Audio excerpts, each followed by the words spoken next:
आज श्रुति जब सुबह सुबह उठी तो खिड़की से बाहर देखते ही उसका चेहरा मुरझा गया। अरे कहाँ चले गए? कल तो यहीं थे। इतने महीनों से रोज सुबह दोनों को देखना उसकी आदत सा बन चुका था, और आज जब दोनों अपनी जगह पर नहीं थे तो श्रुति को कुछ खाली खाली सा लग रहा था। सुबह सुबह बस वो दोनों सामने दिख जाते तो श्रुति का रोम रोम पुलकित हो उठता था, श्वासित हो उठती थी उसकी सांसें, मन एक अद्भुत खुशी महसूस करने लगता। और सबसे खास बात, इन सबका सकारात्मक प्रभाव पड़ता उसके मन मस्तिष्क पर, और कलम खुद ब खुद कोई गीत लिखने लगती। पता नहीं क्या जादू था उन नगरीज फूल में, बस देखते ही मन मचल उठता। शायद असीम का असीम प्यार भरा था उसमें। आखिर उसी ने तो आशी का जन्मदिन पर यह गमला उसे उपहार में दिया था, और फिर दोनों ने मिलकर उसमें नगरीसी फूलों का यह पौधा लगाया था। देखो न श्रुति, तुम्हारे लिए एक काम सौंप कर जा रहा हूँ। कल ही मुझे कंपनी के एक प्रोजेक्ट के लिए दुबई निकलना पड़ रहा है। बस 6 महीने की ही तो बात है, फिर आते ही झट मंगनी और पड़ बिया। बस तब तक मेरी यादों को इस पौधे में संजोती रहना। असीम की श्रुति को बातों में उलझाना बड़े अच्छे से आता था। असीम बेशक चला गया था, लेकिन श्रुति हर रोज बड़े अरमानों से उन पौधों को सिंचती रही। श्रुति को खुशी का उस वक्त ठिकाना नहीं था जब वह एक रोज सुबह उठी और उसने पौधे पर 2 फूल खिले हुए देखे। पीले रंग के दोनों फूल बिल्कुल एक दूसरे से जुड़े हुए थे। श्रुति और असीम की तरह श्रुति रोज उन फूलों को निहारती रहती और असीम की याद करती। श्रुति को रोज असीम से फ़ोन पर बात होती थी।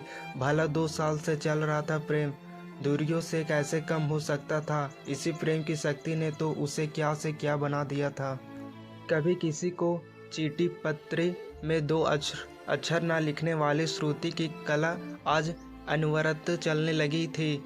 अपने जज्बातों को अस्थाई से भिगोकर क्या क्या ना लिख डाला था उसने। तेरे एहसास में खुद को ऐसे फना कर दिया हमने, जिंदगी बाकी ना बची, ना तेरे साथ और ना तेरे बाद। पता नहीं कैसे एहसास थे जो दिल से निकलकर पन्नों पर बिखरते रहते थे। जब भी मन होता श्रुति उन नरगिस के फूलों को निहारते हुए खिड़की के पास कागज कलम लेकर बैठ जाती। माँ जब डांटना शुरू कर देती तब सुध पड़ती कि कुछ खाना भी है और घर का काम काज भी देखना है। पता नहीं पिछले कुछ दिनों से क्या हो गया था उसे। पतझड़ का मौसम आ गया था, फूल मुरझाने लगे थे। माली से पूछकर खाद पानी भी डाला। असीम को फ़ोन पर बताया तो वह भी अपने खूब हंसा भी, फिर बोला पतझड़ बीत जाने दो, सब कुछ ठीक हो जाएगा। श्रुति फिर भी आश्वस्त नहीं हो पा रही थी। अब तो बसंत भी बाहर भी छाने लगी थी, चारों तरफ एक मीठी प्यार बहने लगी थी, लेकिन फिर भी श्रुति को कुछ सही नहीं लग रहा था। आज भी उन फूलों को देखे बिना बेचैनी बढ़ रही थी। श्रुति कागज कलम फेंक कर बाहर आ गई थी और गमले के आसपास ही चहलकदमी करने लगी। कुछ समझ नहीं आ रहा था कि क्या हो रहा है।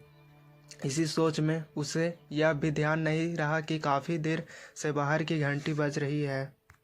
श्रुति कहाँ खोई हुई हो? दरवाजे पर कब से घंटी बज रही है, ध्यान कहाँ है? माँ ने दरवाजे को की ओर जाते हुए पूछा। उससे पहले कि श्रुति संभल पाती, दरवाजे पर असीम खड़ा था, मुस्कुराते हुए हाथों से नगरीसी फूल लिए।